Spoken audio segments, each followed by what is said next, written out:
Let me ask you a question. How much do you really know about your credit?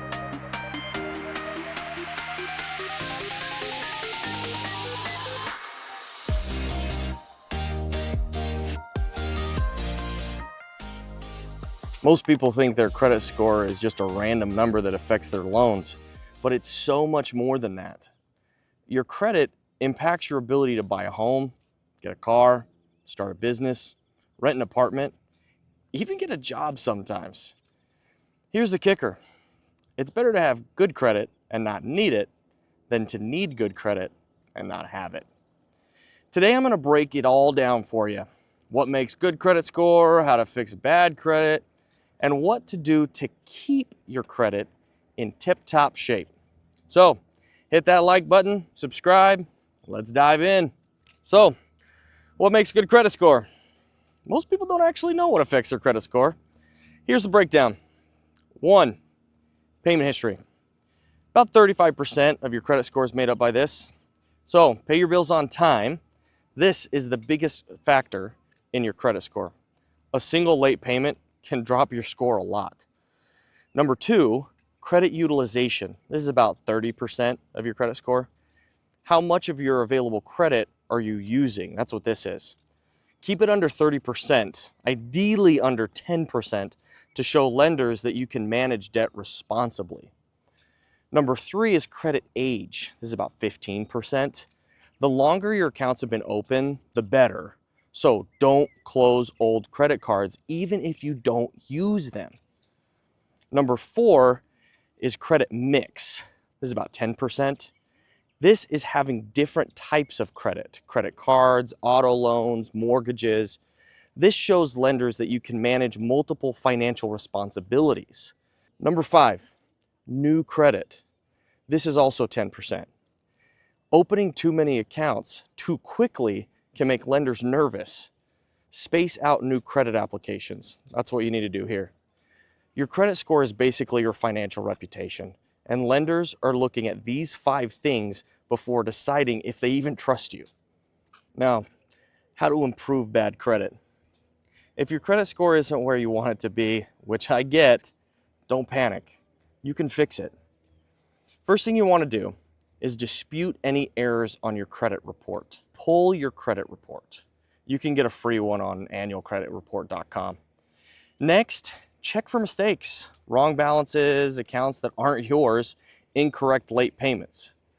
And then the last thing you want to do is dispute anything inaccurate, because mistakes will hurt your score. Another thing you can do to improve your credit score is make at least the minimum payments. Even if you can't pay off your balances, never miss a minimum payment. Set reminders if you have to. Set up auto pay. Just don't miss a due date. Another thing you can do is pay down balances strategically. If you have high balances, try to snowball, or the avalanche method even. Now, you've probably heard about the snowball method. Pay off the smallest debts first for the quick wins, and then just add it up for the bigger ones down the road. Now, the avalanche method is where you pay off the highest interest debts first to save money in the long term. Last thing I'm going to talk about how to repair your bad credit is getting a credit builder loan or secured credit card. If your score is really low or you don't have much credit history, consider this. 1 is a secured credit card. You put down a deposit and use it like a regular card. But there's also a credit builder loan. These loans help you build positive payment history, which, as we talked about before, affects your overall score. Rebuilding credit takes time, but small, smart moves will get you there. Now, once you've gotten your score to where you need it to be, this is how you maintain it. Once you build your credit, you've got to protect it. Don't close old accounts, like I've said before. Your credit age matters. Closing those old accounts can drop your score because it lowers your average account age. Keep them open, unless they have high fees. Next, keep credit utilization low. Just because you have a $10,000 limit doesn't mean you should use it. You want to stay under 30% utilization, but under 10 is where you're ideal for the best score. Next thing, monitor your credit regularly. Set up alerts to track changes in your score and watch for fraud. There are services like Credit Karma, Experian, or even your bank's credit monitoring tools can help. Only apply for new credit when necessary.